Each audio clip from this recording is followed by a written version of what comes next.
Welcome, ladies and gentlemen. We are at the Inn of Steaks and Weights. I'm Matt. I'm here, as always, with Mike and Sebastian. Gentlemen, how are you doing on this wonderful Father's Day? Doing amazing. Yes. How are you guys? Steak sounds like a good idea. I should make a I'm steak having later that today. for dinner. Nice. I am well as well. Well as well. That's a lot of wells there. Yeah. It's Father's Day today. Did everybody wish their dads good Father's Day? I'm sorry, Mike. I Yeah. just realized what I said there. I did in my mind, but Yeah. Yeah. all No, good. I haven't talked to mine yet. He does church up in Williams Lake, and then I was in the middle of a project in the yard trying to get that done. Screwed that right up. So I'll talk to him later this evening. Give him a shout. My kids got to me first thing this morning with some beer and a really expensive comic book, and expensive comic book, not really expensive comic book. What'd they get you? What'd they get The issue number 3 of the first Wolverine miniseries. you? Ooh, cool. Do you have Okay. it? Can we look at it? Can you show us the cover of it? have it? Do you I it? have no idea what that means, by the way. Me either. So it's all good. So this was what, $12? Hey. Oh, nice. So Yeah. is that like legit? That what era is that? Is that like? Well, this would have been 1982, according to the stamp on the cover. Dang, nice. Okay. That's cool. Where did they find that? Well, I go to the same comic book store a buddy of mine owns, Heroes for Sale out in Abbotsford on George Ferguson Way. So anybody listening to that, stop by, say Ivan, tell them you heard about him at the end. So I just I created, because they always like, oh, we don't know what to get you. I'm like, it's pretty easy. So I literally created a wanted poster for them, and I Just said, get him beer. well, that's what they did too. They got me. I got a nice fat tug here, waiting, ready to go. Nice. But yeah, they went out. They talked to Ivan. They realized that some of those books on my list are the really expensive ones. They went middle of the road, and which is cool because now I have issues 2 and 3, so I just need 1 and 4. Filling nice. holes in the collection. It's always the goal, and Yeah. it was good. And then I heard from my mother-in-law first thing this morning, which weirded me out because I was still 90% asleep, and I'm like, Heather, ooh, oh. And then you have to have a conversation immediately, and you're like, "Ah." No, I just said thank you. I could not hold a conversation that early in the morning. hang if up I the phone. wanted to. Yeah, so I'll talk to my dad later on. Seb, how about you? Yeah, I gave my dad a call this morning. I had to work this morning, so my sister took him out for brunch. I'm taking him to a soccer game on Tuesday for Nice. the wonderful Canadian Premier League, which was started 4 years ago for Oh. really shitty soccer. That's a thing. Where do they play out of? So Where- Vancouver FC plays out of the Langley Event Center, which is Okay. like 8 blocks away from my house. Nice. Like I could walk there. I mean, Yeah, it'd yeah. be like a 30-minute walk, right? But Yeah. I could walk to the venue. Yeah. So tickets are expensive though. For Canadian Premier League, it's $68 for premium What? seats. Yeah, Wow. Holy crap! I know. Now, do they play inside, or they got a soccer? They pitch refit outside? they refit the westernmost field into like Okay. a quasi Swangard stadium. So Okay. it probably holds about 3,000 to 5,000 people there. Oh, wow. But it's a really fun event. So I went a couple weeks ago, and you sit so close to the field that it's like you feel like you're on the field. It's not like going to see the Whitecaps at BC Place where you're a mile away from the field, and Right. you don't get that experience of being like right in there. Yep. So you're sitting 25 yards away from the benches, and you can hear the coaches arguing with each other. It's hilarious. Well, that's the best part of it is hearing all that stuff on the So side. the first game I went to, it ended 6-3. So just keep that in mind for a soccer game. There was 9 goals. That's a lot of scoring. They scored 3 goals in the first 10 minutes of the game, and there was 2 yellow cards in the first 10 minutes of the game. I'm like, oh my god, this is so entertaining. Right? Yeah, that's awesome. Were the So, yellow cards actual yellow cards? Were they worthy of the card? Yes, Okay, cool. they gave 2 guys on each team a yellow card because they almost started a brawl. Oh, beauty. So it's just high quality soccer. That's right. Fucking here for it. Yeah. I'm on Slapshot board. style slapshot Yeah. style soccer. Yeah, that's awesome. Yeah, it's good, but they're all like the interesting thing about the CPL is that they're all I'm not going to say they're all, but the majority of them are in their early 20s for all the players. So they're 20, 21, 22. So these are all players that are just below the cusp of being like professional soccer players that still want to play in a professional league. So I tried to find salaries for them, but the minimum is 30 grand a year. Just to give you a Okay, so they ballpark all figure have of what day jobs then. they have to. They Yeah, can't. right? You can't make a living off 30 grand a year. No. No, So God, you no. know, but I mean, they get their kits paid for, they get the travel paid for, all that kind of stuff, right? Yeah. So food gets paid for when they're on the road. So, but you have to have a second job, Absolutely. or they're 18, 19-year-old, 20-year-old, 21-year-old soccer players that still live at home that are trying to break into the business, right? Yes. So Right. yeah, so Wow. That's cool. yeah, it's interesting. It's neat because I didn't know they played at the Langley Event Center until a couple of weeks ago. I only recently found out 3 minutes ago. Oh Yeah. well, there you go. Yeah. Me So too. yeah, the league was started 4 years ago, actually in 2019. So it's the highest level of soccer that's strictly for Canada.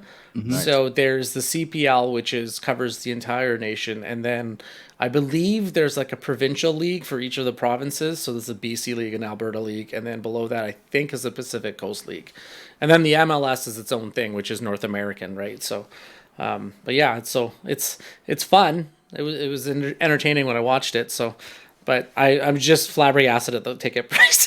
Yeah, $68. That was each. That was per ticket. Each. Oh my god. Yes.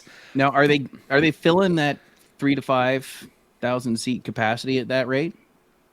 No. So what you could do is you could buy one of the cheaper tickets and just walk into the grandstand, because they're never sold out. So It's kind of like going to a professional baseball game.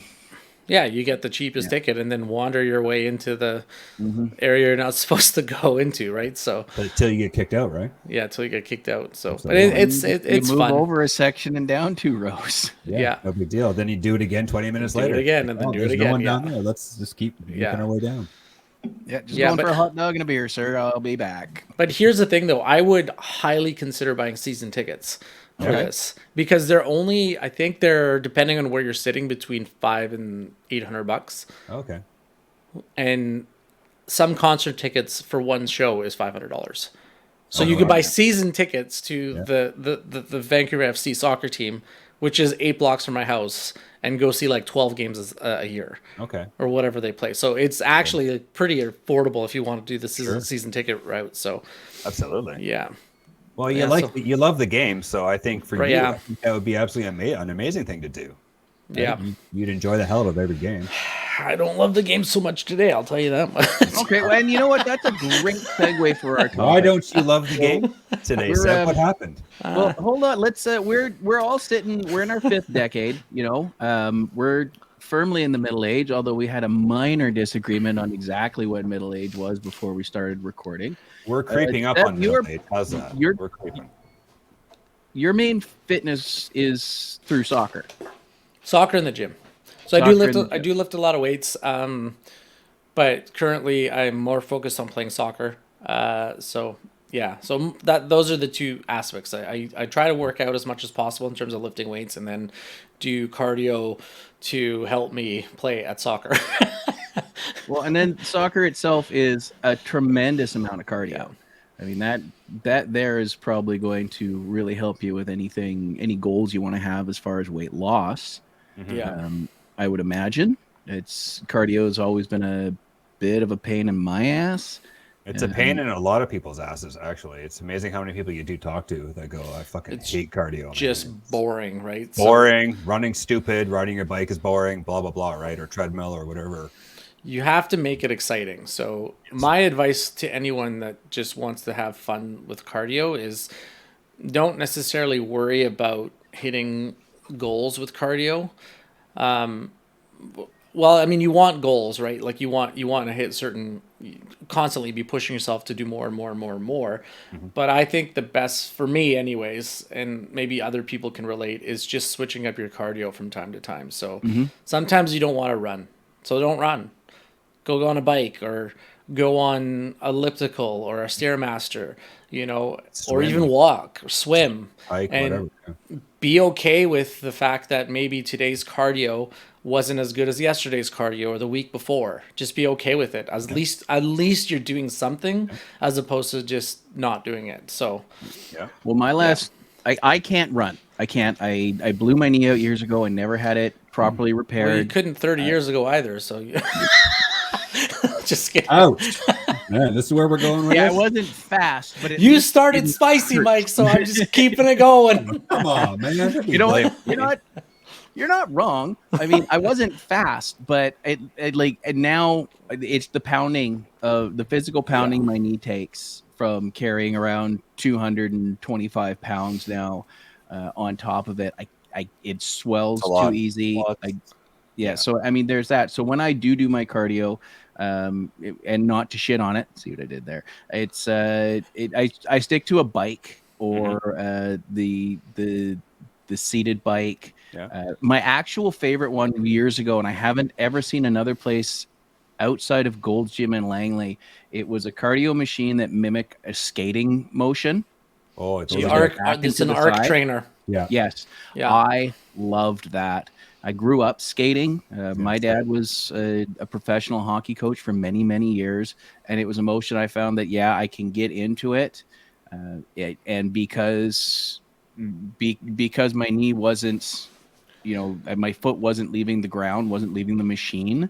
My knee was great with it, and it really helped strengthen it. I absolutely loved it. I would love it if my gym out here in Aldergrove would get one of those. But for now, it's different kinds of bikes. I mean, I've found a couple Dude, at the gym. I tried the arc trainer once and it was so awkward. I'm like, I don't know what I'm Yeah. doing on this thing. It No. doesn't feel right.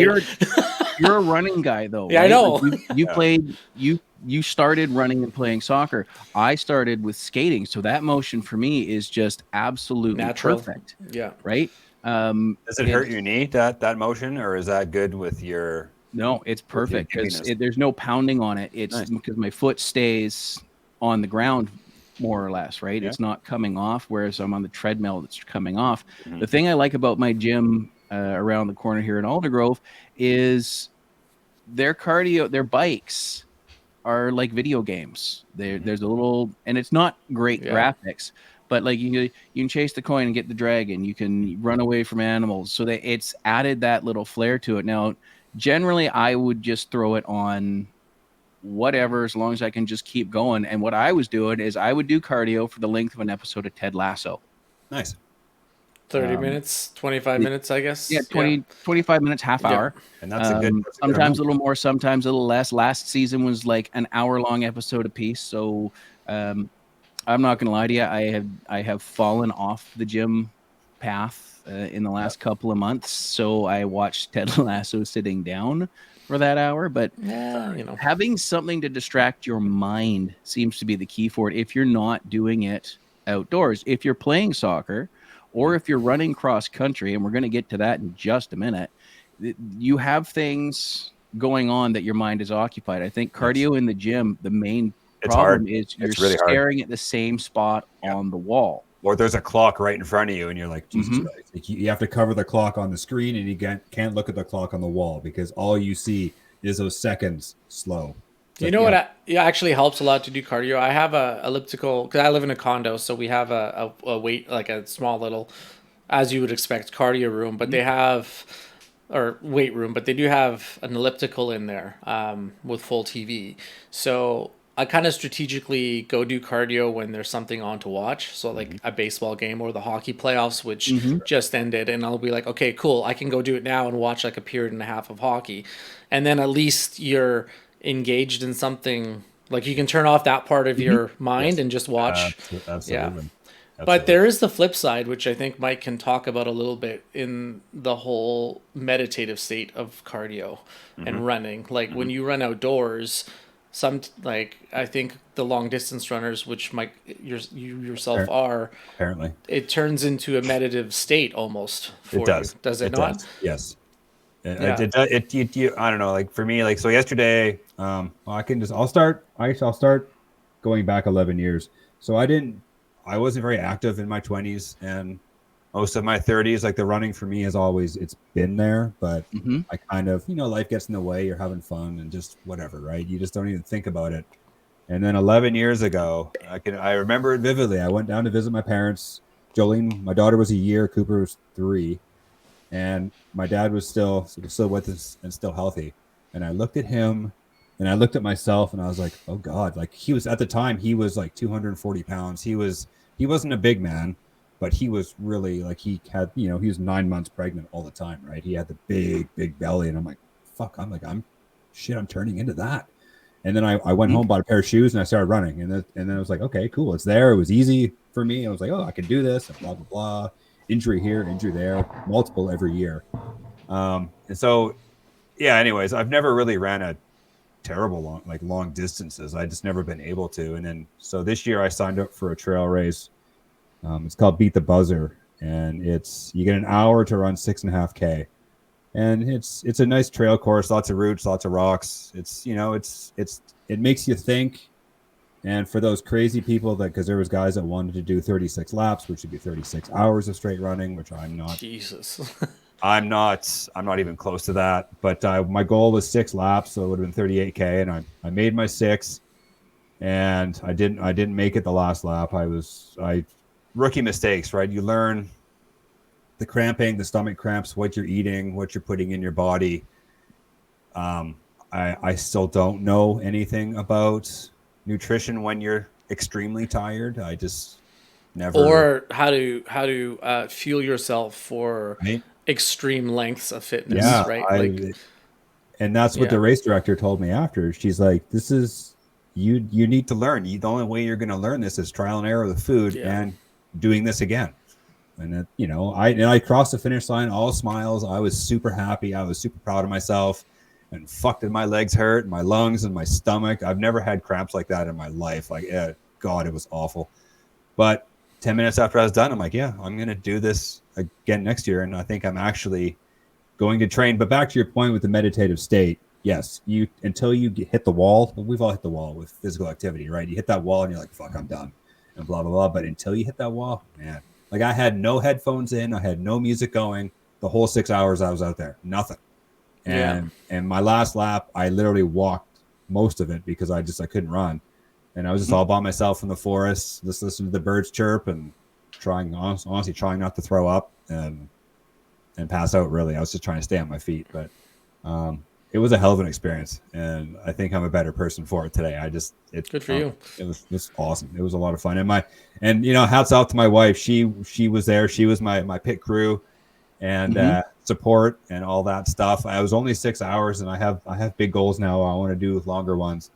And she's been there for me every step of the way with all my running endeavors and my Spartan races and all the cross province traveling for all my bullshit that I like to do. So big thanks to her. Well, Mike, just give me all of your housing info and credit card info, and I'll sign you up for the toughest mutter.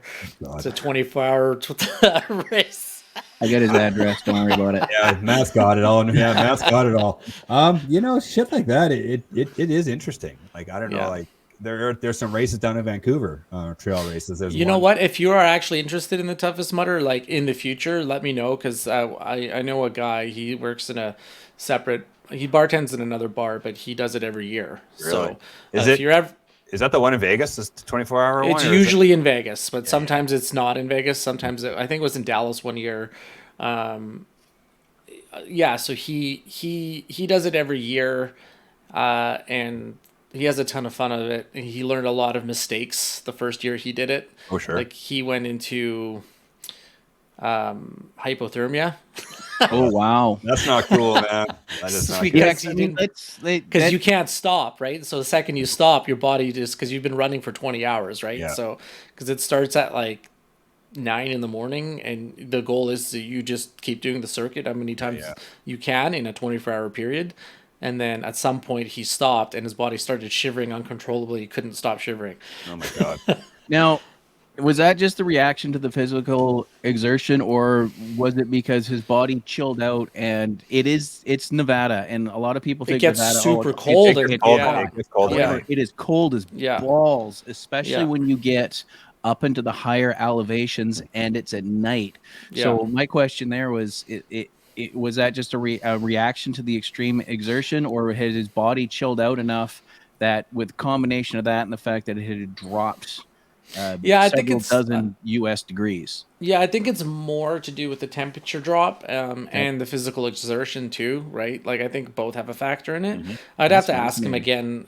I haven't talked to him about it for years, but yeah. So he's like that. So he had to bail at that point because he couldn't get his body temperature under control, and it's like I can't go back out there. So the second he decided to take a break and go in his tent for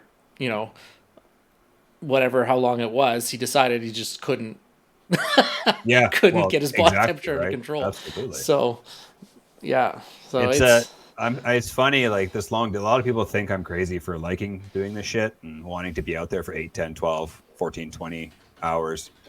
I don't know. I don't know. It really gets my juices flowing, like to think I could go run for a day. Like, is that even possible? Like the possibilities, right? It's all about mental. At that point, it's not even about how strong you are. It's about how strong is your mind.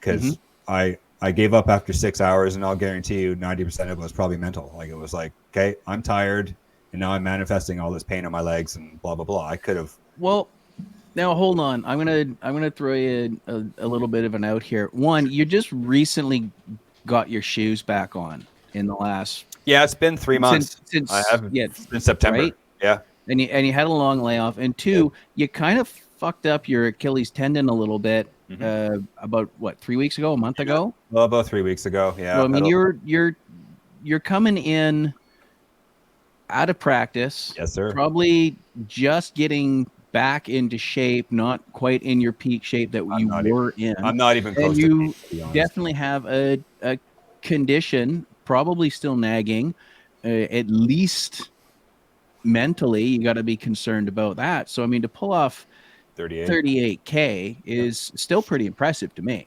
Oh, thank you. I'm not selling it short by any stretch. Like if I even worked out, even if I strength trained 1 day a week, I think I probably could have pulled out another lap, maybe 2, but you'd have to do that too. Hey, do you know who David Goggins is? David Goggins. Oh yeah. David Goggins. He's an animal. He's an absolute animal. So you've heard of the Badwater Ultra Marathon, right? Yes. Yeah. It's basically through Death Valley. It's like 130 something kilometer race miles. Yeah. Those guys are nuts. What did you hear? There's an ultra runner, Candace Burt. She just set the world record for doing 200 ultras in 200 days. So that's 50K a day for 200 straight days. It was like almost 7,000 miles in 200 days. Imagine what her diet run has to Forrest be for that. Run. Holy crap. Right?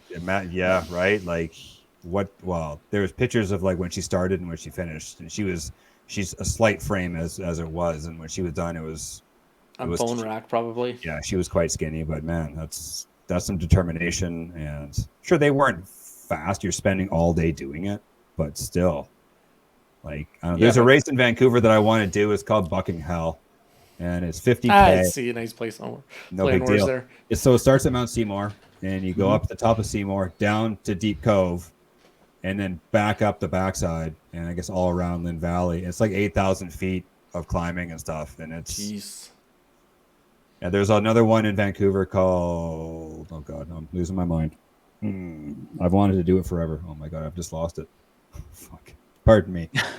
My brain's not the grouse grind. I've done the grouse grind a couple of times.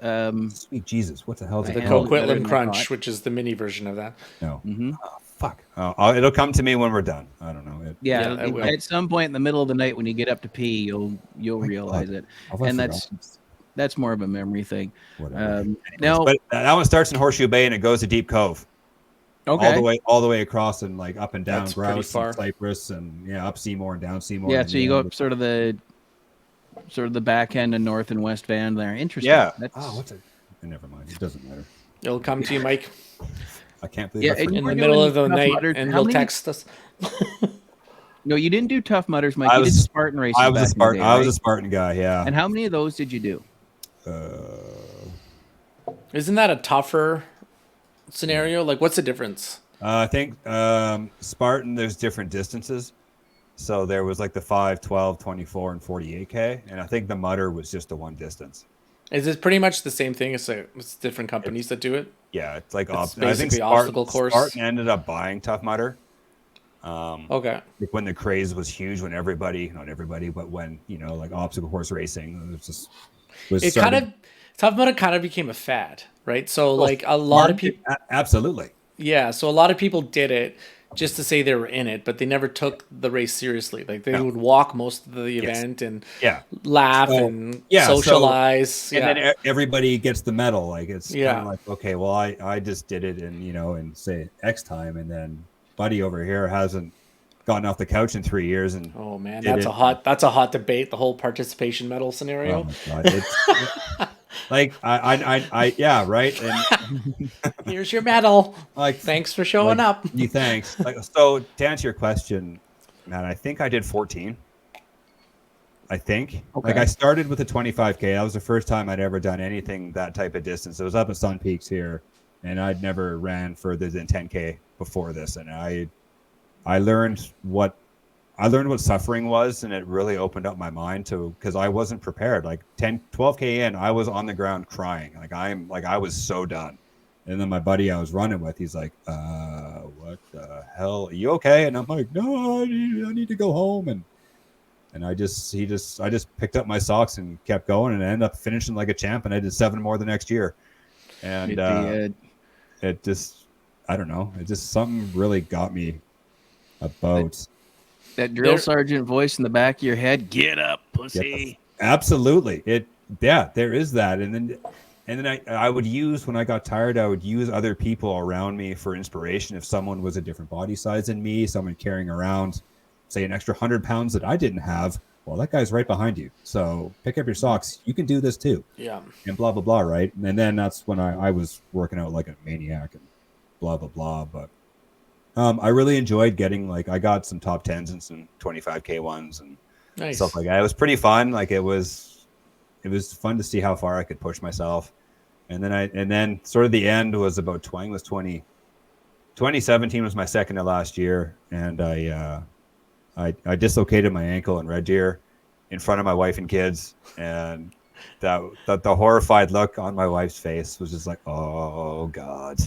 I'm fine. Yeah, so I climbed over. They had these walls you had to sort of, you jump up, you climb over it, you jump down. But I jumped down. My foot was kind of sideways when I landed. It was about a 4-foot drop, and then just over it went, and on the ground I went, and my foot was like 90 degrees.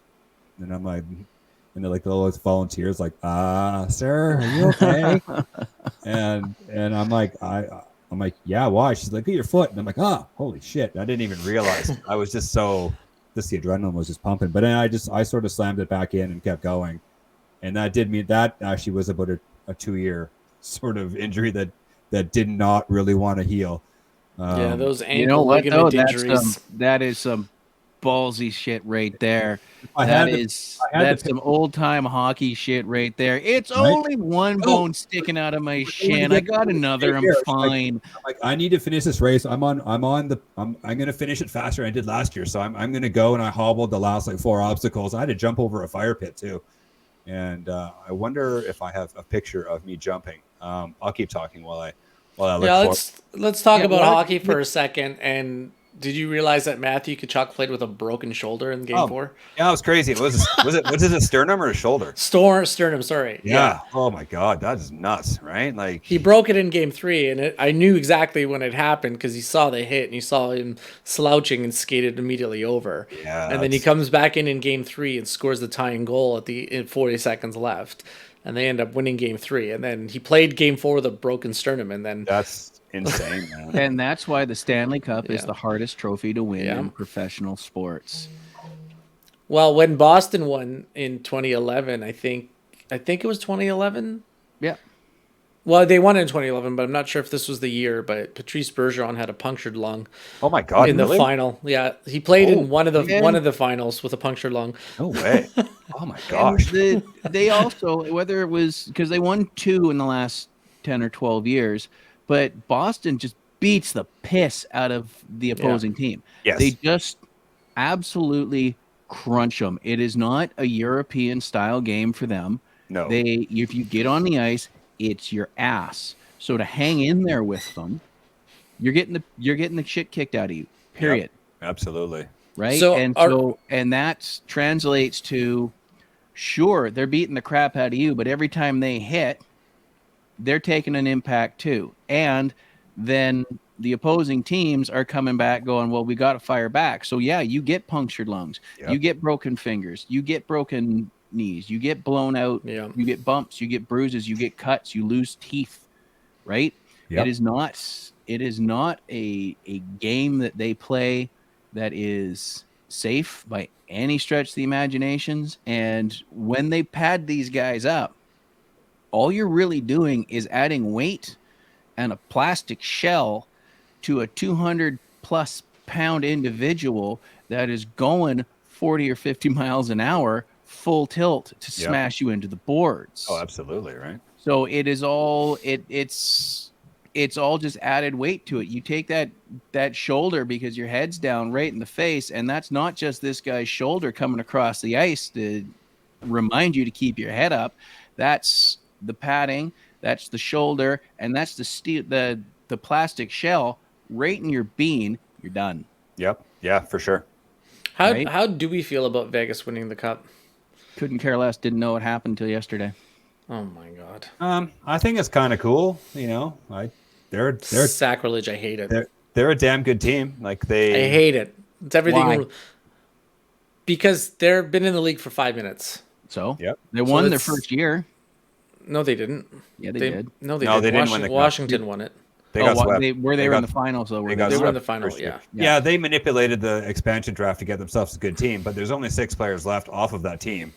But you have the pieces in the first year of being an expansion draft. So they were the way the expansion draft worked that year. They got such a good team, which shouldn't happen. Like you can't. The Kraken didn't have the same rules, and they adjusted the rules, right? They did. Yeah. So what does that tell you? They royally screwed up on the expansion draft because it made it too punishing for teams to keep players. You're just mad because your team has sucked for 50 years. And that's just the way that goes. Hey, your team. They can't draft your anyone. Team has. Whatever. Was it 66 or 63? Whatever. 67. I was only a Maple Leaf fan because you guys were all Canuck fans. You're part of the Maple Leafs contingent. Don't you pigeonhole me in that fucking thing.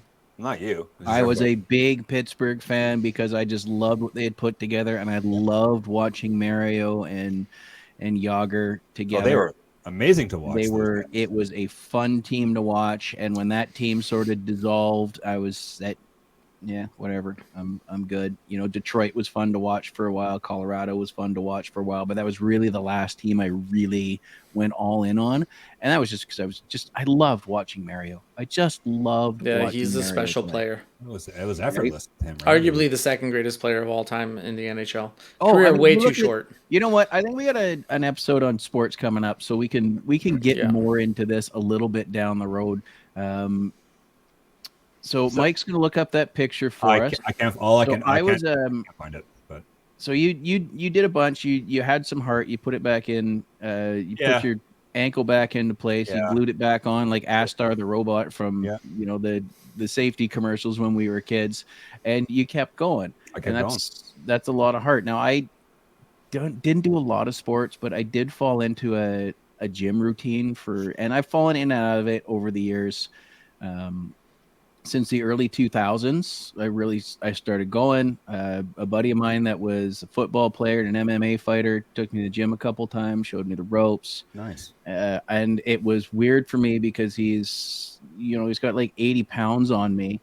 And for me, what it was when I started was it was embarrassing to work in sets with him because he'd move the pin way down or take a bunch of more weights and put them on, and then we'd have to take them all off. And then, so just that offset for me, it was hard to get around. And it really plays with your head, right? Let me say something about that because I've been in gyms pretty much for like the last 15 years of my life, right? I've been to every gym you can possibly think of in BC. And there's a very, very minor percentage of the people that are there for just their ego, but most people that are there, even the like bodybuilders, they're all unhappy with the way they look for the most part. Mm-hmm. All of them are insecure. No matter how good they look, they're still insecure about That's why themselves. I can't go to the gym anymore because But I'm insecure. I everyone just is on can't do it. this. But everyone is I on the know. same level, right? So the second I found out that genuinely people are there because they want to see the people around them succeed. Once I got that out of like into my head, the gym is like not a scary place. You know, everyone. I've never once been denied when I ask someone for help. And I don't do it often, but Oh, yeah. sometimes I'm like, hey, do you want to give me a spot? Everyone in the gym, every single time, has been like, yeah, I got you, right? So, Or you see that guy struggling, Yeah. you go, need a hand? yeah. Sometimes they go, yeah, and sometimes they go, no.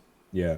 But you just kind of make sure that it's, especially if it's something like a skull crusher on the triceps or Yeah. a bench press, especially the decline bench press, when it's like, well, that falls, it's taking your chin out too. You just sort of keep an eye out. What got me over that, because I was suffering from that psychology thing. I was like 175 pounds. I worked with this guy. He was twice my size. So we'd go in and I'd be pushing my little, let's say the bench press, I'd be pushing my little weight, working my little ass off. And then he'd turn around, he'd put 90 pounds on either side when we were done. Mhm. And then we'd have to take him back off again. And I said to him, And that was I his don't know, man, warm-up working set. out with you it's hard because, and I explained it to him. And we weren't going to a fancy gym. We were just going to the gym in the rec center in North Surrey there outside of Central City Mall in the rink there. Okay. And I'm like, it's playing with my head, man. I don't know. And he goes, you know what, man? Going with you has actually improved my work ethic because while I'm putting up, 5 or 6 times what you can put up, the fact that you are struggling so hard to get this and you refuse to not do it, your face is turning. I've watched it turn purple trying to get this weight up. Yeah. And the fact that you're putting in this amount of effort has really helped me turn around and go, you know what? I'm banging out. Sure, I'm banging out 180 on either side, but I should be adding another plate and letting my face turn purple too to get where I need to go because I got lazy and seeing you put in this effort and having everybody around see you turn purple, struggle, and me just sort of crank it out. It looks like I'm a lazy fuck. And that really got around that block for me. So Yeah, it's they say that your muscle doesn't truly grow until the last one or two reps of failure, really. So the whole concept is you're trying to fatigue your muscle for those like one or two last reps where it's really a struggle, and that's where all of the growth starts. yes, And then diet. yeah. And then Steph, and you brought up something really poignant, something that's going to lead into another thing that I've said. And I saw this line in a movie, and it hit me to the core, and it is exactly why every human being on the face of this earth is in the gym or doing their sport. It is why they put in the extra time for it. A gym sales girl was touring me around the Gold's Gym in Langley, and she says, "Well, what are your goals?" And this line from the movie popped right in my head. I just looked her square in the face, and I went, "I want to look good naked." Yeah, I could see you saying that, just a Yeah, complete that's stranger and pretty making much that the odd bar. Yeah. situation awkward for her. Do you guys remember the movie though? No. No, American Beauty, when Kevin Spacey starts running. Oh, no, man, there I you haven't go. seen that The movie two for a guys he while. starts running with are like, "Well, what are your fitness goals?" He's like, "I want to look good naked." I'm like, "Well, that's it. That's really it. I'm not getting $1 million a year contract for anything. no. Is physical, but yeah, I want to look good naked." But I know it's a vanity, or it's part of it is vanity, but Mhm. feeling like looking good makes you feel good. Like there's a big Absolutely. correlation for your fitness level, and I'm not talking about looking like The Rock or a fitness model on the cover of Men's Health, but like having a slightly sculpted body that's aesthetically pleasing makes you feel good. When daily tasks, after being in a long gym routine or in cardio routine, whatever, what daily tasks start to feel easier. Like that's empowering on your mental stability, I guess. My Yeah. cat is all over the place here right now. Yeah, I mean, absolutely. I remember I was working a job in the late 90s, like 96. I was working out in Richmond, and part of that job was I had to pull 40 feet of chain down this table and attach it to this flotation device. And the people were, I'll just walk down to the other end, grab it, and walk. I'm like, well, that's stupid. I don't want to put on all those steps. I'm too lazy to put on all those steps. So I would just pull the chain out of the barrel all the way down the table. And what would happen, what I realized at one point in like August of that year, after 3 months of this, I had arms all of a sudden. No shit. I was like, okay. And it was easier to do all that stuff. For a lot of people, when I was Same with me. When I had a brief stint as a delivery driver, I would deliver paper, like reams of paper, boxes of paper, and they're the 8.5 by 14-inch paper boxes are like 60 pounds each, right? And so some drops are, you got to go up a flight of stairs and into the office, right? And you have a call for 12 boxes, and you're literally walking up the stairs like this. By 6 months later, I'm like, your shoulders are huge, because is all trap work and shoulder work, and I didn't even realize what was going on. Yeah, I mean, I worked for Purelator for a while, and some of the things weren't as heavy, but I know exactly those boxes you're talking about, because we would end up delivering to some office buildings those exact things of paper. They're heavy. It was, they're brutal. Absolutely brutal. And it's annoying when the strap snaps, because there's usually like a green strap on it, and most of the time you can just hold it by the strap because it's strong enough, but sometimes they just snap and you're like, oh my God, now I gotta carry it like that. Yeah, the plastic heat sealed ones. You flip them over, you peel them off. But yeah, once in a while they snap, and then all of a sudden, especially mid carry, it snaps, and all of a sudden it's just the one strap. It goes down the stairs. You're running low. There goes my love life. I just broke that wrist. It's funny, like, use the other one. I guess it feels like you're cheating on yourself, but anyways, go ahead. It's funny, like ever since I stopped, I can't even get. Never mind, move on. Ever since you stopped what, Mike? No, we need you to finish that sentence. Ever since I stopped doing Spartans, I've had this like. Okay. I'm gonna turn it back to the serious side. I've had this like phobia of putting on muscle. Yeah. I want to be as skinny as I can. Okay. And I know deep down I shouldn't be, because I need muscle to achieve the goals that I wanted to do, because I learned that lesson yesterday. I don't have any muscle. I got 6 hours and I'm done, and that's the way it is. But I have this like mental block. I can't. Should I just send you pictures of like cyclists and the legs of those fucking guys? They're huge, right? They're like both my They're bigger than my body, man. Right? Exactly. Their quads are massive. But I don't know where this came from either. Whether it's my disdain for the gym, which I do not like going to the gyms. Why is that? Like, what's the block there? It's a good question. You know what? Because everyone at the gym is there for a different reason, right? But ultimately, they're all there to work on their bodies. Or select few, the doctor says you need to go to the gym or you're going to die. So some people just go to the gym. They hate it, right? Yeah. But they're there because they need to be there. For me, it's a lack of knowledge of what I need to do for me specifically, and I'm too stubborn to ask anybody. Right, like the people working there, or Yeah. like, I used to have in 2018 I had a personal trainer. Like, I worked with this guy, an amazing triathlete, and I was in the best shape. I was doing like 20 chin-ups with a 45-pound weight around my waist. Like I was like fucking He-Man.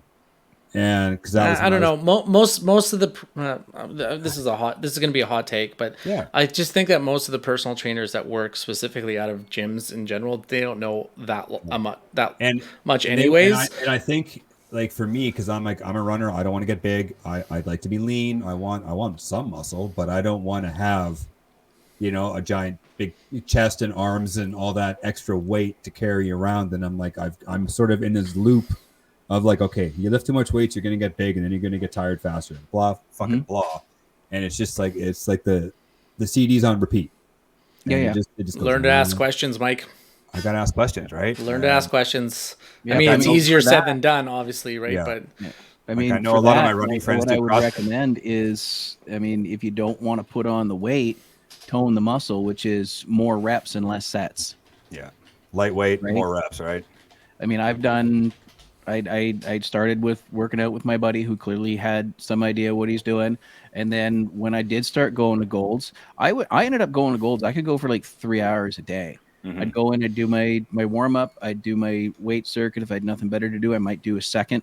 I was just like you. I had the 45-pound weight, except I was doing tricep dips with them. Okay.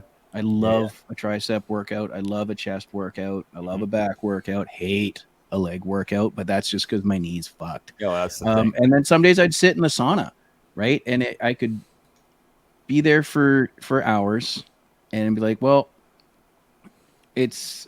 there was a point where I got, okay, I'm about as weighty as I want to be. And it would just turn into, okay, so now it's going to be, instead of, 3 sets of 10, it's going to be 2 sets of 15. Yeah. And I'm not going to worry about adding the extra weight to it, which is kind of the goals I have for getting back in the gym. I had meant to get back in the gym before this podcast. I have not done it. Hey, life And life then happens, the other man. thing Life I ran happens. into is people were like, well, you're in the gym so much. You should do an ab workout or better cardio. I'm like, no, because my abs were there. I mean, you see a fighter on TV, you see a wrestler on TV, and they get blown up and they sort of breathe in and you can see their six pack, and then they breathe out and it's like, okay, well, it's sort of there. I kind of had that going on, but there was one thing I refused to do because I don't feel I need the walking six pack. Like, maybe at age 50, But you look good I naked did if it. you do. It would be cool. That's the whole concept, right? You can't out-train a shitty diet. No. No. And no. I mean, That's the hard part about getting older, is knowing that you have to make sacrifices in food and drink if you want to attain physical goals, right? Like, when you're in your teenage years, you can go to McDonald's the morning of a soccer game and just have a couple egg McMuffins. It's no You're big good to deal, go. right? Yeah, now it's like, this is bad news bears. Yeah. Especially Mike and I suffer with gluten. Now is with gluten and dairy thing. Gluten Like, oh my intolerance, God. at our age, because I don't do well on gluten. I have really bad stomach reactions to it, so I'm not supposed to have it. Mike, I think, is the same. Yeah. I'm like that, and dairy actually, makes what? Dairy hurts my joints. Let's get into that in our last 10, 15 minutes here. Mike, you got some pretty good dietary restrictions. Seb, you say you don't do gluten well. How has your diets changed? It depends if I'm being on board with it.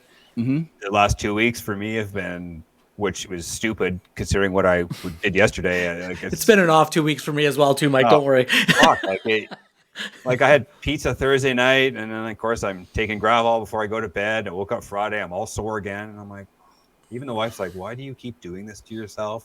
I'm like, because it's good, and I just. But last year when I saw you guys before we started this podcast saw you guys last spring. I had just started no gluten, no dairy, no fucking anything. Oh, it was painful watching you try to go through the menu at a Denny's. Right? Like it was painful. Yeah, I'll have the egg whites and some fucking parsley, please. And that was basically all I was. And it was. Yeah, but I bet you felt really clean though. Oh, dude, right? Like, So nothing hurt, nothing. I felt amazing. And then time goes, and then I hurt myself. I was the last times I was really lifting weights. I hurt a muscle in my abdomen, and then it fucked me for the whole winter and the rest of the last summer, and I couldn't get it to go away. And I said, "Yeah, fuck the gym, it's stupid." And then, and even running, I couldn't do that anymore. I couldn't do anything. But anyways, but the diet's hard. Like it's the hardest thing, especially when my kids have no restrictions. They can eat whatever they want, and they shouldn't at their age, right? At their age, I mean, you want them to have balanced meals and whatnot. Unless there's like a diagnosed, okay, you are lactose intolerant, you cannot have dairy. But my kids, they're fine. They don't really take after me in the whole guts department, really. Yeah, which is a good thing. And so it was tough. Like we get home, okay, well, I'm making dinner, and then fuck, what are you gonna eat? Well, I guess I'll help you. We'll right. So the wife's ended up making some nights 2 dinners. Well, here's Daddy and his gluten free, and I was getting close to saying I'm out on meat. I was giving I'll turn into a vegan and I'm good to go. But the last few months I kind of like whatever, I'll get on it. But I really need to get back, and so I want that feeling of like wake up in the morning and it's like, you know, like the old guy in the movie Up when he gets up and he's cracking everything and he's just like, that was me for a long time. And I was like, holy shit. And then when I cut it all out, I wasn't that guy anymore. Yeah, it's pretty challenging for me at my place of employment because I work in a deep fry bar basically. So most of our menus deep fried. So Do you eat lunch? Do you eat there every day? Like, so over the last couple of weeks, and I'm not going to say I do this every time, but I'm going to say this is about 4 of the 5 times that I eat at work.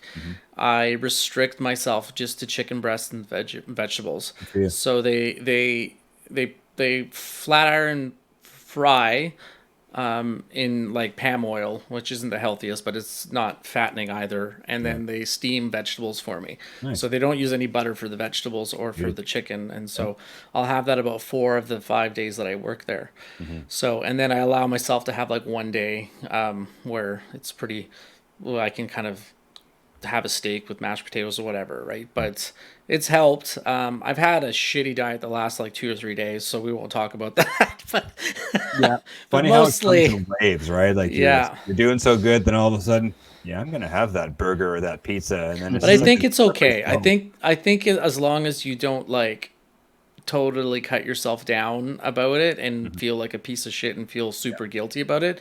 Like it happened. You're human. You made I'm not even gonna say it's a mistake. You made a choice to have some good tasting food that may not be the best for you, which is you should look at it as a reward, not as a punishment, right? Yes. So the problem is doing that all the time. So, exactly. Yeah.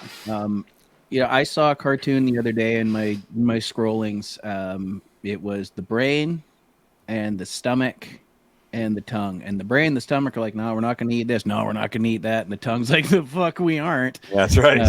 Right? Like, and that's like in your head, I shouldn't be eating this because of. And then your stomach's like, I shouldn't be doing this because of. And your tongue's like, yeah, but it tastes so good. Right? I know what gives me heartburn, and it's starting to get to a long list. Yep. But at the same time, that jalapeno burger looks really, really good. So good. Hell yeah. Right?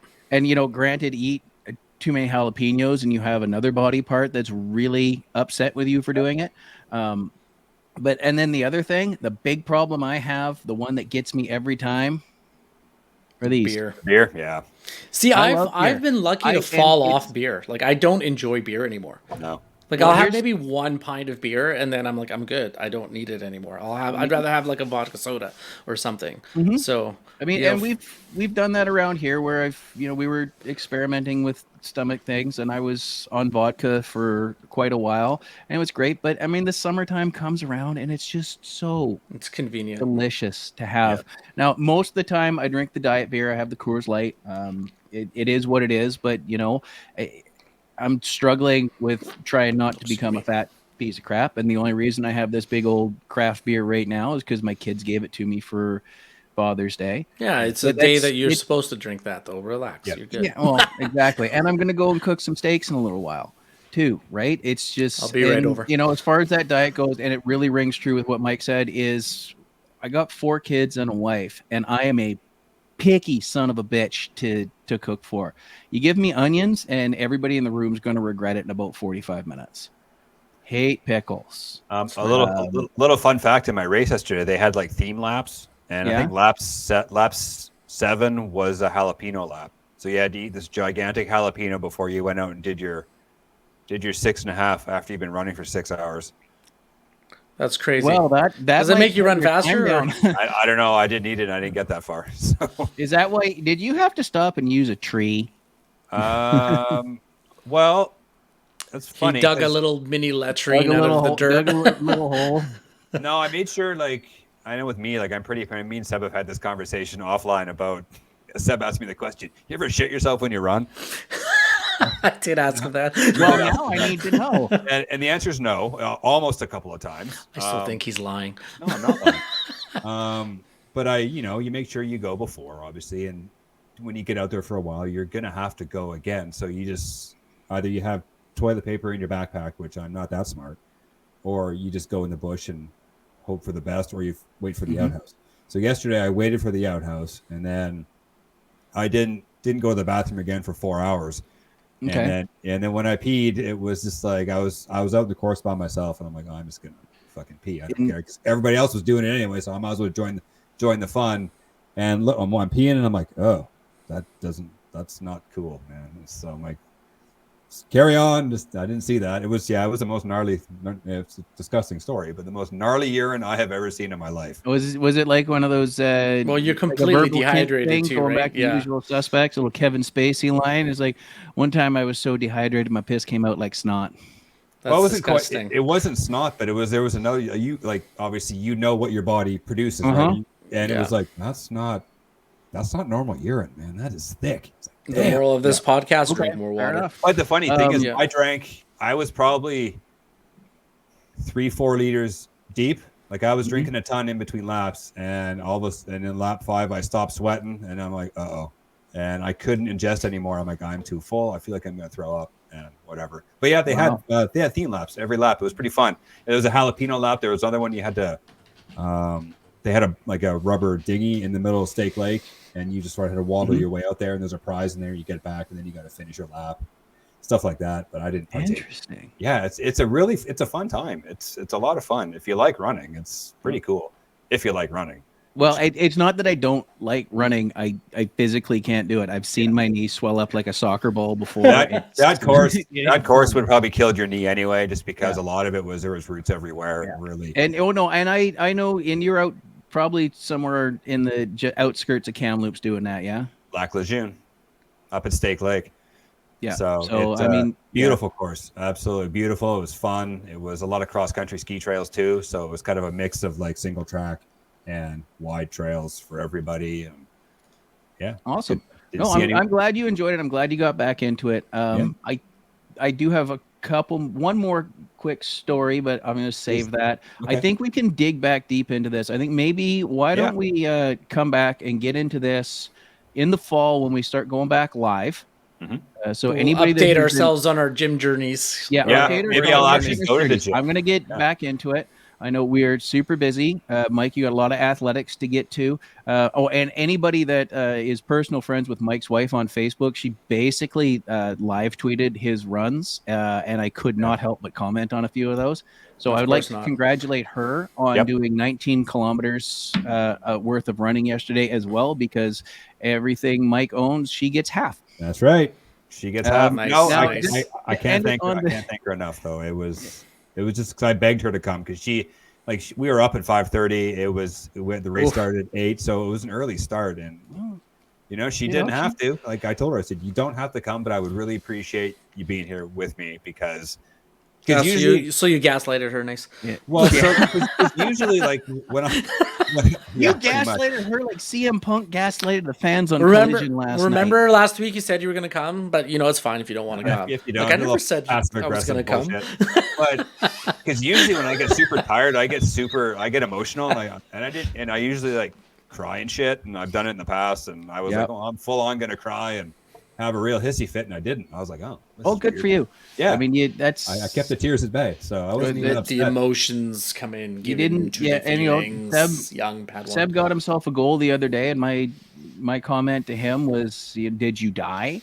Like, no, but I immediately called for a sub. Ready. I'm like, well, leave it all on the field, but don't die. And that sounds like maybe you didn't leave it all out there, Mike. You should have done one more lap, you lazy son of. Yeah.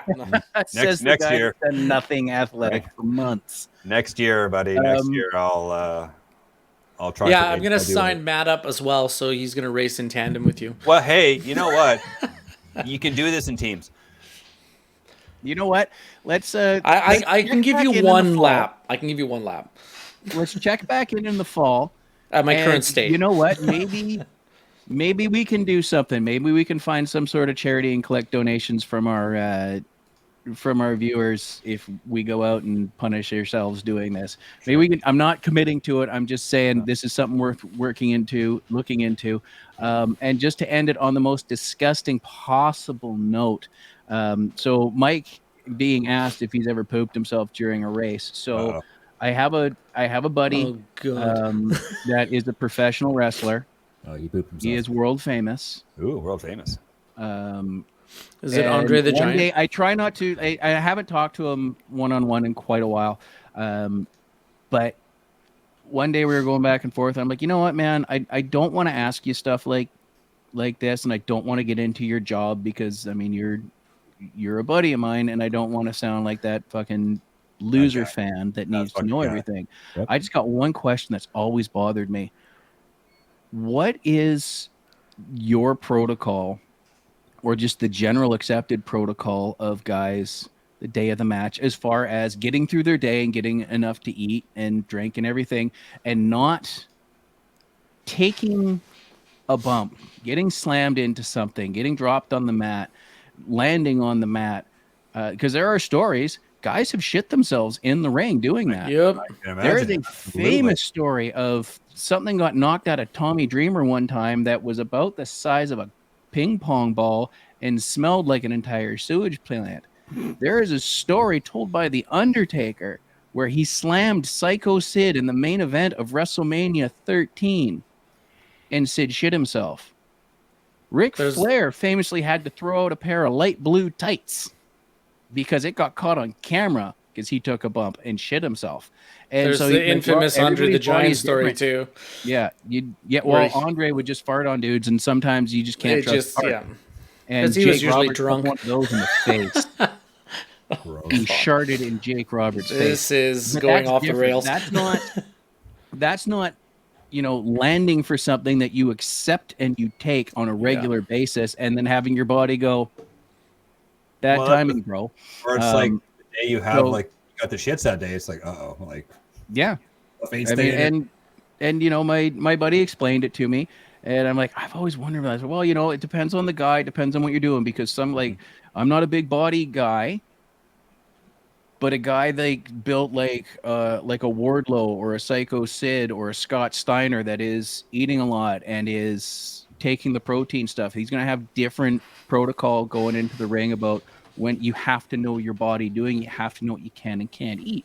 Yep. Much like, I need to know that I cannot eat the jalapeno cheeseburger and expect to have a wonderful morning the next day. Right? It's like when you go off of that diet is usually when something bad happens to you, or it's a sign that you were probably too sick to go to the ring, because that happens too. Guys don't get paid if they don't go out there. Yep. And sometimes I got the flu and, well, hence all like the deal. injuries and the drug issues, right? That's where all that comes from, is you're not getting paid to go out there. It is a part, but I mean, back to it, my question was like, what do you do to like cut that out? Right? Yeah. So, because the body will betray you. Sometimes it's a popped Achilles tendon. Sometimes, you just can't get that next rep out. Sometimes your metabolism will not respond like it used to, right? Like we all used to be under 200 pounds. I'll speak for yourself. I'm lighter than I've been in a long time. So, boy, Mike. I'm 177 pounds, man. You're in soccer shape. Let's go. Oh, my Now's legs are the time to play soccer. That weight, my ankles are not in fucking Yeah. soccer shape. I kick a ball. Ankles and knees, man. It's a torture on those. Yep, I'm out. Yeah. Last time I was anywhere close to that, I was damn near homeless and couldn't afford food. And that's a true story. No. Look, well, you came a long way, buddy. You did. I have, and we've come a long way. So I'm interested to get back to this when we get live recording, get feedback from absolutely. Some of our viewers and our listeners. Just so you know, if you're listening to this the week of Father's Day, we recorded it on Father's Day, and we're going to turn around. We're going to do another one. We're going to get a few in the can. So if we're not up on current events as we should be, that's because they haven't happened when we talked about it. So thank you for joining us. Update us with your physical fitness goals. I know we have people out there that are doing things. They're in sports. They're in the gym. They have weight loss goals. They have weight gain goals. Absolutely. So drop us a line on our page. Make comments on our YouTube, on our Facebook. Drop us a line on Apple. Send us an email. Send us at theinpod@gmail.com, or drop us a line on our Facebook pages and tell us what's going on. Comment on stuff, because we'll be reposting this. And any final thoughts, boys? Don't poop your pants. Do not poop your pants. But if you do, it's okay. It's okay if you do. It's fine. Hey, every adult has a story where they This full is a on judge- shit this is themselves as a somewhat grown judgment-free adult. zone. Do And your if you're best every single day, but also understand that your best today may not be the same as it was yesterday. Yes, sir. progress, not perfection. There you go.